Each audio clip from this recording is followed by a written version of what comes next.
So hello everyone, this is Neha and today we will deal with the topic pituitary gland.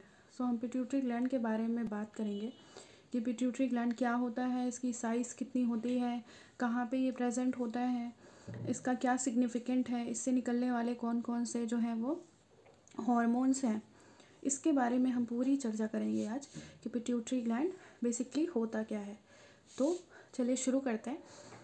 Basically अगर हम pituitary gland की बात करें तो pituitary gland जिस नाम से इसको जानते हैं वो नाम है मास्टर ऑफ ग्लैंड्स। मतलब हम मास्टर ऑफ ग्लैंड्स किसको बोलते हैं, तो जो मास्टर ऑफ ग्लैंड है वो है हमारा पिट्यूटरी ग्लैंड।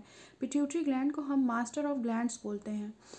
उसके बाद हम बात करेंगे कि पिट्यूटरी ग्लैंड जो होती है वो उसका जो वज़न है वो कितना होता है। पिट्यूटरी ग्लैंड का जो वज़न होता है वो हमारा होता है 1/2 ग्राम का या 0.5 ग्राम का जो है इसका वेट होता है, और ये हमारे बेस ऑफ द ब्रेन में पड़ी रहती है। इसकी जो लोकेशन है बेस ऑफ द ब्रेन में भी जो स्फेनॉइड बोन होती है, स्फेनॉइड बोन के हाइपोफाइजियल फोसा में जो ये पिट्यूटरी ग्लैंड है वो पड़ी रहती है। स्फेनॉइड बोन होती है जो कि हमारे बेस ऑफ द ब्रेन को तैयार करती है। ब्रेन का बेस जो है वो उस बोन से मिलके बना होता है। उसी बोन में एक फोसा होता है जिसका नाम होता है हाइपोफाइजियल फोसा, और उसी फोसा में ये पिट्यूटरी ग्लैंड जो है वो पड़ी रहती है। इसकी शेप की अगर हम बात करें तो इसका जो शेप होता है वो पी शेप का होता है, और पिट्यूटरी ग्लैंड के चारों तरफ जो है वो एक तरीके की कैविटी होती है, और उस कैविटी पे एक बोनी स्ट्रक्चर होता है जिसको हम सेला टर्सिका बोलते हैं। तो ये है पिट्यूटरी ग्लैंड की लोकेशन। ग्लैंड को हम मास्टर ऑफ एंडोक्राइन ग्लैंड्स भी कहते हैं। कई बार ये सवाल आ जाता है कि मास्टर ऑफ एंडोक्राइन ग्लैंड्स किसको कहते हैं, तो हम पिट्यूटरी ग्लैंड को कहते हैं। लेकिन यहीं पे एक और सवाल बनता है कि मास्टर ऑफ ग्लैंड्स, तो वो होगा आपका हाइपोथैलेमस। मास्टर ऑफ ग्लैंड्स कौन होगा, तो वो आपका होगा हाइपोथैलेमस। लेकिन मास्टर ऑफ एंडोक्राइन ग्लैंड्स कौन होगा, तो वो होगा आपका पिट्यूटरी ग्लैंड। अब हम बात करते हैं कि पिट्यूटरी ग्लैंड्स जो है उससे कौन कौन से हार्मोन्स निकलते हैं और ये कितने लोब्स में डिवाइड है पिट्यूटरी ग्लैंड। तो जो पिट्यूटरी ग्लैंड होती है वो हमारी बेसिकली 3 लोब में डिवाइड होती है। तीनों लोब जो होती है वो एंटीरियर, पोस्टीरियर और इंटरमीडिएट लोब, 3 लोब होती है, एंटीरियर, पोस्टीरियर और इंटरमीडिएट लोब। फिर इन लोब से अलग अलग तरीके के हार्मोन्स निकलते हैं। एंटीरियर से अलग हार्मोन, पोस्टीरियर से अलग हार्मोन और इंटरमीडिएट से अलग हार्मोन निकलता है। उन सारे हार्मोन्स के बारे में हम एक एक करके चर्चा करेंगे। तो स्टार्ट करते हैं। सबसे पहले जो एंटीरियर पिट्यूटरी होती है वो टोटल जो है वो आपके 6 हार्मोन्स को रिलीज़ करती है। एंटीरियर पिट्यूटरी 6 हार्मोन्स को जो है वो सिक्रीट करती है। वो 6 हार्मोन्स के जो नाम हैं वो हैं growth hormone, thyroid stimulating hormone, follicular stimulating hormone, luteinizing hormone, prolactin and one more is adrenocorticotropic hormone. ये टोटल 6 हार्मोन को जो है वो एंटीरियर पिट्यूटरी क्या करती है, सिक्रीट करती है।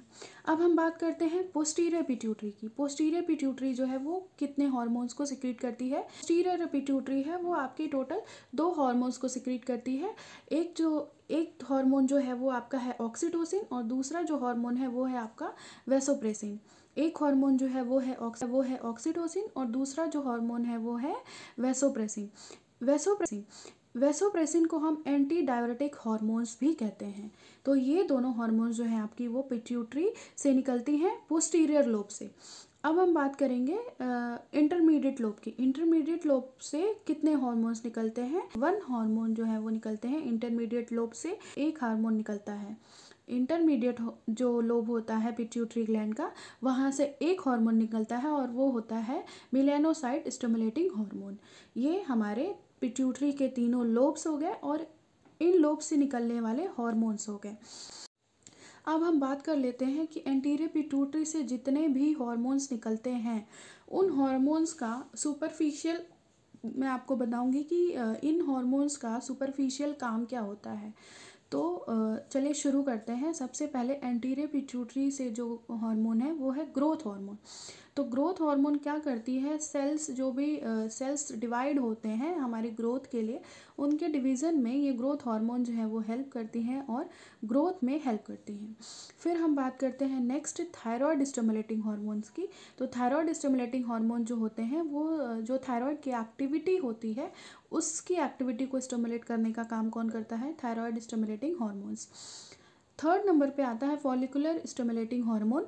तो फॉलिकुलर स्टिमुलेटिंग हार्मोन्स के अगर हम काम की बात करें तो ये बेसिकली जो oogenesis का प्रोसेस होता है फीमेल्स में और मेल्स में स्पर्मेटोजेनेसिस का जो प्रोसेस होता है, उन दोनों प्रोसेस में जो है ये हार्मोन्स हेल्प करते हैं। फॉलिकुलर स्टिमुलेटिंग हार्मोन्स जो है इन दोनों ही प्रोसेस में ये हार्मोन जो है वो हेल्प करते हैं।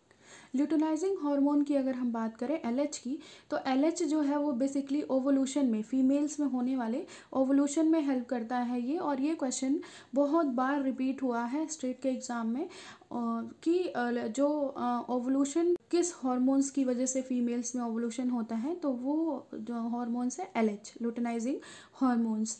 उस मेल में यही ल्यूटिनाइजिंग हार्मोन जो होता है वो ICSH होता है, इंटरस्टिशियल सेल स्टिमुलेटिंग हार्मोन।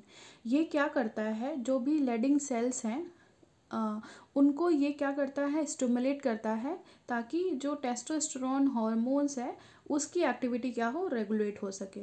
तो फीमेल्स में ओवोल्यूशन और मेल्स में ये लेडिंग सेल्स को बेसिकली क्या करता है, स्टिमुलेट करता है LH हार्मोन। अब हम बात करेंगे प्रोलैक्टिन की। प्रोलैक्टिन जो होता है वो बेसिकली मिल्क का प्रोडक्शन करता है। प्रोलैक्टिन जो है वो मिल्क के प्रोडक्शन में हेल्प करता है। उसके बाद हम नेक्स्ट बात करेंगे पोस्टीरियर पिट्यूटरी से निकल रहे हैं वो हार्मोन्स क्या करते हैं। तो ऑक्सीटोसिन जो होता है वो आपका बेसिकली किस में हेल्प कराता है, मेन इसका जो वर्क है वो मिल्क इजेक्शन का है और यूट्रस में कॉन्ट्रैक्शन का भी ये काम करता है। लास्ट हम बात करेंगे इंटरमीडिएट लोब की। जो ये इंटरमीडिएट लोब होता है वो आपका मेलानोसाइट्स, जो मेलानोसाइट्स सेल होती हैं उस पे ये जो है उनको ये स्टिमुलेट करता है। मेलानोसाइट्स को ये जो लेटिंग हार्मोन जो है वो स्टिमुलेट करता है, जिसकी वजह से वो आपके मेलानिन पे एक्ट करते हैं और स्किन का पिगमेंटेशन जो है वो इन्हीं की वजह से डिसाइड होता है। तो ये सारे ग्लैंड्स के बारे में और सारे हमने हार्मोन्स के बारे में पढ़ा। So thank you everyone and study well.